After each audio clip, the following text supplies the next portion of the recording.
Hey everybody, Dr. G here. I'm a licensed clinical psychologist and body language expert, and today we're going to be analyzing more strange behavior from Franke and Jodi Hildebrandt. If you're watching this video, you probably already know that they've both been charged with felony child abuse.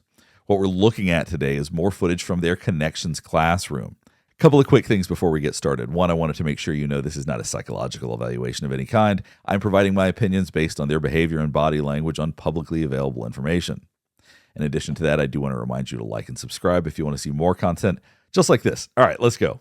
What I'm going to show you now is a clip of Jodi Hildebrandt talking about taking responsibility for your emotions. It seems very relevant given the fact that they are currently in jail. I think that this clip speaks for itself. Or my environment. You know, I live in a 400 square foot little apartment, and I'm just smashed in there, and I feel claustrophobic, and so I feel anxious, and so that's not me doing it, it's my environment. Well, who put you in that environment? You did. So as you walk yourself back, you will always see that you are the one choosing. If you're an adult, you're the one choosing. If you're a child, it's a different situation. You still are responsible for how you feel. But sometimes you get set places that you don't want to be, and you are told to stay there because you have authorities around you that say stay there. There is something deeply ironic about them describing a situation that sounds so similar to the one that they're currently in and saying that you just basically have to accept responsibility for how you feel because you put yourself in that situation. Now, I've covered some of their video on anger before, but today we're going to watch a different clip. Let's just jump right in. So your job is to teach them how to protect themselves, but you have to see the dangers that are coming towards them. And the dangers are anything that's not principally based.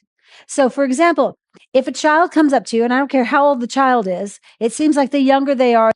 So you can already see her talking about, I don't care how old the child is. She's going to be going through an example of when you should be feeling angry or when that's the right emotion to feel. Watch her when she says, I don't care how the child is. She rolls her eyes because that seems to be something I imagine a lot of people bring up to her as, hey, that's not good for a kid that age. That's too young. Watch her reaction right here. So, for example, if a child comes up to you, and I don't care how old the child is. You see that reaction because she's oftentimes citing, I don't care if the kid's 2. I don't care if the kid's 1. She says this over and over again because most people recognize there are age-appropriate interventions, and she tends to not understand what the difference is. It seems like the younger they are, the more that the adult goes, oh, isn't that funny? Isn't that cute? But to have a... Listen to the disdain in her voice when she says that. It seems like the younger they are, the more that the adult goes, oh, isn't that funny? Isn't that cute? But to have a child come up to you and lie right to your face. Look at the sternness on her face right here. This is something that you're going to see Jodi do in this video and actually in other videos, is that when she starts to get angry, she gets very still because she doesn't want to show you any of her own emotion. It's simmering under the surface. It gets cold. She withdraws. She withdraws any positive emotions in those moments. And you can see it for just a second as she's talking about this. I know I've been going back a lot already, but let's do it one more time. But to have a child come up to you and lie right to your face. I mean, how many times have you had that experience? I've had it numerous times. In fact, I've talked to people who say, children don't lie. It's like, I didn't eat the cookie. They've got like chocolate on their mouth. And so you can see right here, Ruby is trying to make something funny out of this. She does try to relate to this somewhat. That doesn't mean that she doesn't have a mean streak in her, but it does mean that she's not fully on the same page with Jodi about this one. But when they're little, they don't really understand that they're being deceptive like a 20-year-old understands they're being deceptive. Like that's very intentional. So she's acknowledging that there are different phases of development, that developmental appropriateness of a 2-year-old is not the same as a 20-year-old. At least it's what it sounds like. Let's keep going and hear what she has to say next. And when they're younger, you don't want to shirk that off or laugh that off or say, oh, they'll grow out of it, or kids are kids, or you don't want to give those kind of axioms to deception because that is distortion. Now, if you watch Ruby right here, she seems to be feeling a lot. She's blinking a lot. I think that there's things about this that stress her out. She may have her own conflicts about it. Oftentimes she's smiling, they're connected. This part, she seems a little bit more reserved. Watch her eyes right here. Or laugh that off or say, oh, they'll grow out of it, or kids are kids, or you don't want to give those kind of axioms to deception because that is distortion. That's not loving them. No. What you're telling them is it's okay for you to lie to my face. Yeah. It's okay. listen to her voice right there, the way she says it's okay. She's so loud. I think that the microphone actually probably balances out the sheer volume that she projects, but she says things with so much hostility and so much intensity. And teach them. If they're 2 and they say, I haven't eaten the cookie, and they've got stuff all over their face, you don't go, okay, well, you haven't looked in the mirror clearly because the evidence is on your face. You don't make it a joking matter. You look. Now, watch Ruby right here. This is so interesting. So as she's talking about the kid with a cookie on their face, and Jodi's clearly getting very hostile about this, Ruby, she thinks that that's an example of something cute or something funny. Watch the way that she reacts right here, and then watch her face change. That stuff all over their face. You don't go, see, she's laughing about it. Oh, that's funny. That's sort of a joke. Okay, well, you haven't looked in the mirror clearly because the evidence is on your face. You don't make it a joking matter. You look at them. And then she said, you don't make it a joking matter. Smile is gone. She realizes how serious Jodi is and that that's not the right way to react. So you see an immediate change from Ruby in that moment. Watch this part one last time. The evidence is on your face. You don't make it a joking matter. You look at them and you say, honey, this is really serious because what you're telling me is not the truth. You have eaten the cookies and you have crumbs around your face as the evidence is you've eaten the cookie, and you don't seem to have any problem looking at me and saying, no, I didn't. That really concerns me. Now you may say, there are 2. I don't care. So this is obviously an intervention that makes no sense for a 2-year-old to talk to a 2-year-old in that way. But look at the amount of anger is just seething out of her at this moment. Like once again, she gets very still. You'll notice she gets very rigid when she's doing this. And I do think that that's a way that she can seem cold. So imagine she's actually in this situation. Her goal is to shut down any emotion, to withdraw any love or caring or understanding. The goal is just to have this hostility just project out like a wall. Watch her say this part again. And I also want you to reflect on the fact that she, in a very literal sense, says she's talking to a 2-year-old right now. And you have crumbs around your face as the evidence is you've eaten the cookie, and you don't seem to have any problem looking at me and saying, no, I didn't. That really concerns me. Now you may say, there are 2. I don't care if they're 2. I don't care if they're 1. You are teaching them the principle that deception is wrong. Well, you literally aren't. And that's the problem. If you talk to a 1-year-old like that, you're not teaching them anything. Once again, the idea that she's saying in very literal terms that she would talk to a 1-year-old this way doesn't make any sense. A 1-year-old is not going to know what she's talking about. And on top of that, to me, this just shows the amount of emotional control that she insists upon for anybody. It doesn't matter their age. I'm focused on the principle of dishonesty. And so you can see Ruby has not smiled or had any sort of reaction since she probably felt admonished, since Jodi was talking about, hey, this is not a laughing matter. I know she didn't say it to Ruby, but Ruby reacted as though, I better get back in line. So in these moments, this is where you really see the teacher-student dynamic between Jodi and Ruby, is that Jodi is the one that really knows everything well. Ruby doesn't understand the rules quite as well. She's learning along with everybody else, even though she basically has 80% of the rules. She still screws up sometimes. And I think that she probably gets a bit embarrassed because since, like I said, since you saw her try to smile, she has not had any reaction like that. She's now taking this as a gravely important matter that you shouldn't smile or joke about. So many parents have said, and teens on our Facebook page, well, they'll learn that when they're older. Why are you teaching them now? So this is interesting.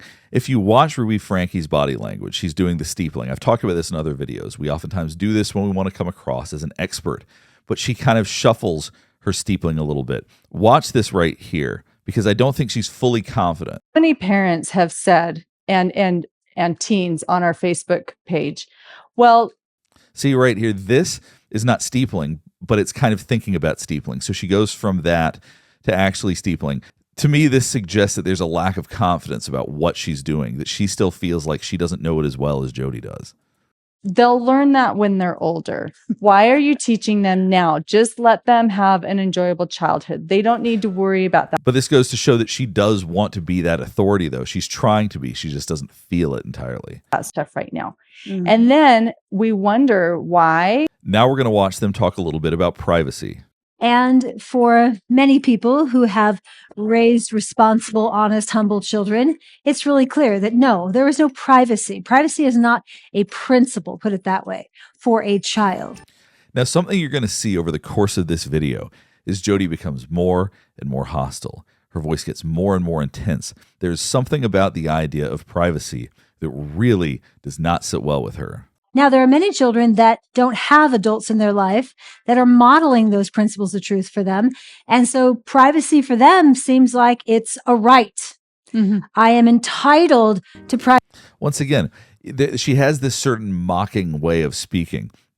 And she does this whenever she's impersonating people that she disagrees with. Now, look at Ruby Franke's body language right now. She's sitting with her hands between her knees. We oftentimes do this when we lose confidence. Also, her posture is a little bit lower than it typically is. So it's interesting. There's something about this conversation that makes her seem less confident than she does in other videos. Privacy. In fact, we're going to read you some statements from probably kids who feel entitled, and sounds like parents felt like they were entitled to have their own privacy. So watch how Jodi closes her eyes a lot. We oftentimes do this when we think about things we don't like. And whenever she talks about entitled, you're going to see her closing her eyes. And look at her eyebrows right there. I mean, look at the anger in her brow as she's talking about this. It's fine. You can push all you want. However, you will not change the bounds of truth. Those of you who are actually interested in rearing children in truth, and you being your own, if you're a child, if you're a teen, and you want to live a life where you're connected and you have joy and happiness and peace. So much anger. And when she says joy and connection and happiness and peace, she raises her eyebrows and then because she wants you to be afraid. If you don't do exactly as I'm saying, you're not going to get any of those things. Watch her say this again. And you want to live a life where you're connected and you have joy and happiness and peace, then I would implore you to listen to the bounds that we're going to explain to you so that you can live within those, and the outcomes will be peace and happiness, safety, love. And then you'll learn how to govern yourself when it's time for you to have privacy. So there's a real duality between how she says things and the words that are coming out of her mouth. Peace, happiness, love, all of these joyous, positive feelings, but she says it with such anger. To grow and develop and become mature adults. And you may not hear this anywhere else, but privacy is not requisite for that. In fact, a lot of children want their privacy, not all, a lot, as a hiding place. All right, so if we're to look at the content of what she's saying, I want you to think about this. She made some very startling accusations in court, at least according to various reports. She made claims of things that were going on in her house, so she says. But throughout this video, she's going to be talking about how you don't give kids privacy at all, that she doesn't believe in privacy for children.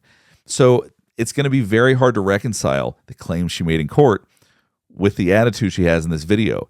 You can't really have both. And a lot of parents give privacy, and really it's neglect. They don't know where their kids are.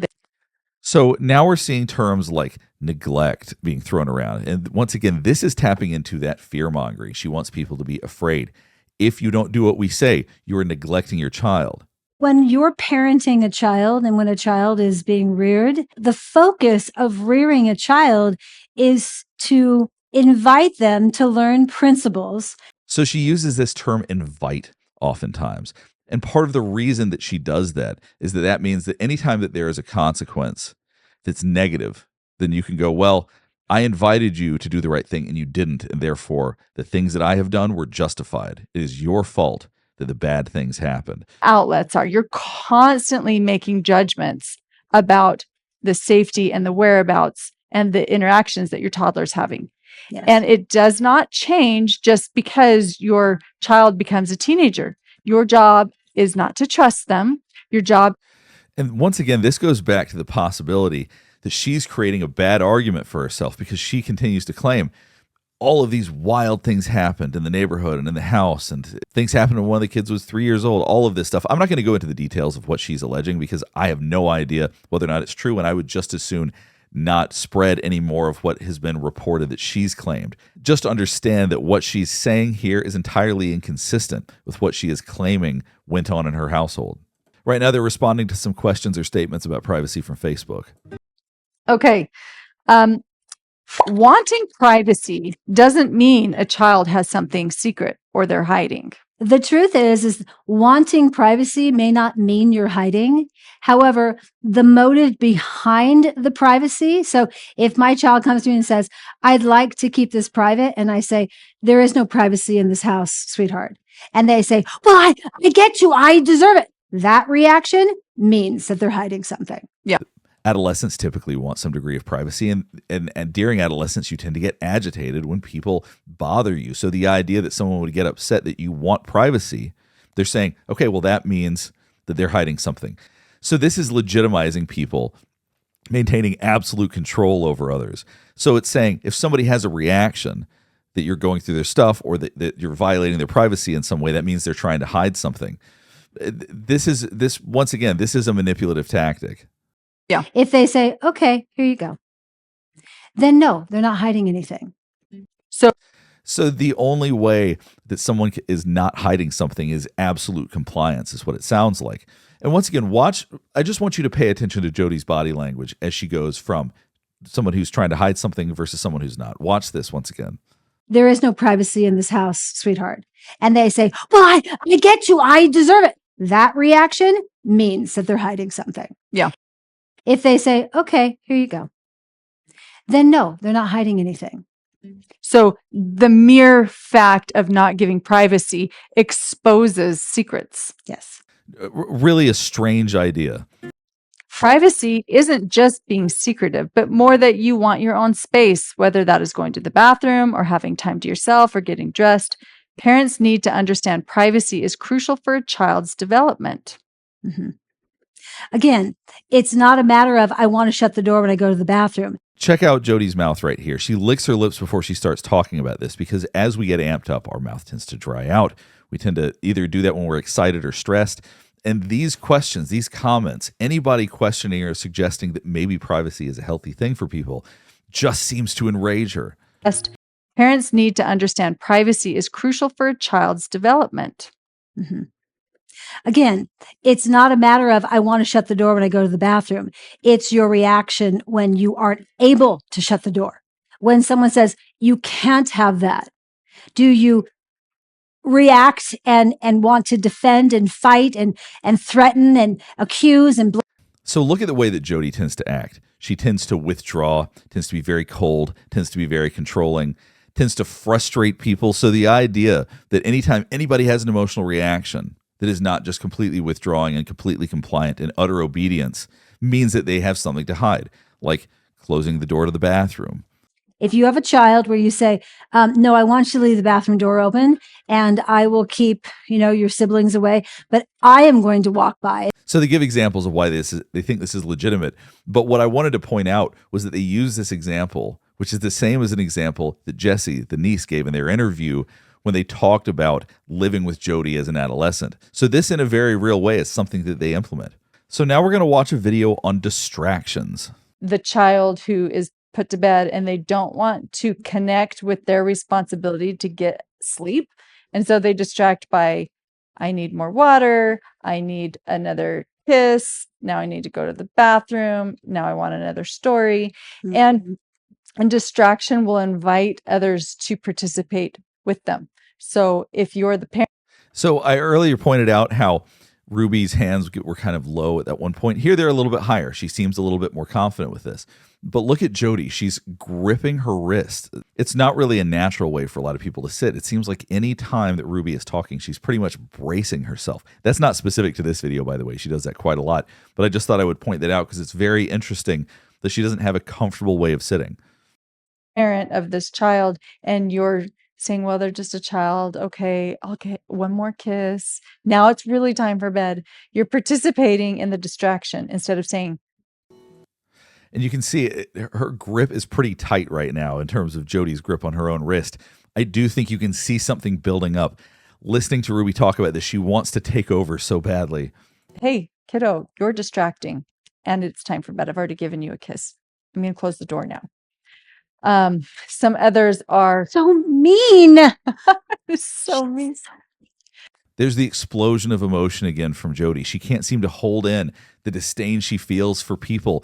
that would treat their children this way, people that would go further than she thinks that they should or give them more affection or whatever it is. There's just an outright disdain for folks like this. If you don't participate in my distraction, then you're being mean. Do you see it? So there you go. There's the big smile again. Now she feels relief. She was bracing herself. She sort of let all that emotion out, and now she feels relief. She made fun of people. She feels better now. Watch this again, and then we'll keep going. Some others are So mean. so mean. If you don't participate in my distraction, then you're being mean. Do you see it? And me saying you're so mean is the distraction. And when this person doesn't get what they want, then they flip it. They go into more distraction. They go into more denial and then shoot an arrow and say, you are doing something to me. It's a mess. Oh, it is. Distraction is a mess. At 3 years old, at 4 years old, at 5 years old, it looks like, well, if you don't read another story, then you don't love me. If I just want another kiss, or, I'm just really thirsty. You don't want me to go to bed thirsty, do you? And then when they're 15, it looks like, well, if you don't accept me for who I am, then I'm never going to. Why is this one always picked? So now watch the emotion that comes forth for Ruby right now. They're both getting ready to have a lot of emotion, actually. Why is this one always picked? I'm not going to. There's a little bit of irony here, is that they're talking about distractions, and Ruby herself just got distracted by something that annoys her. She's in the middle of trying to talk about something, and she literally got distracted by a comment that this child has made. Let's go back and watch this, and then we'll let it keep going. And then when they're 15, it looks like, well, if you don't accept me for who I am, then I'm never going to. Why is this one always picked? I'm not going to visit you in the nursing home, or I'm going to put you in a nursing home. Yeah, I think that's a statement that a bunch of kids got together on Reddit or TikTok, and they just like it because it's really mean. It's really aggressive. So you're starting to see some real emotion coming from Jodi. Now we're about to get into something where she really is feeling a lot about that statement, and we're going to see the body language that comes with that. And I say to all you youngsters that say that to either me or Ruby or your parents, I'm not interested in having you be around me. If you were my child, I'd look you dead in the eyes and say, I'm not interested in being in a relationship with you. Did you notice how her voice changed? So she went from using some inflection, some emphasis. As soon as she goes into talking to her own child, she goes completely flat, removes all emotion. Let's keep going, and I'll explain more as we go. So you don't have to worry about putting me in a nursing home. I will take care of myself. If that's what I am to you, is just a means to an end. And you'll even notice Ruby looking at her right now. Ruby starts looking her up and down because it seems like she's tapping into something very real. She goes very smoothly into this diatribe. The second I don't give you the end that you want, you're going to dump me?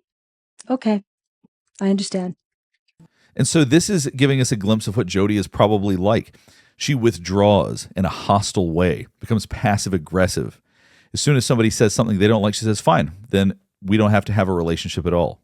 But let's keep going, and then we're going to go back and actually review that whole sequence. We can part ways.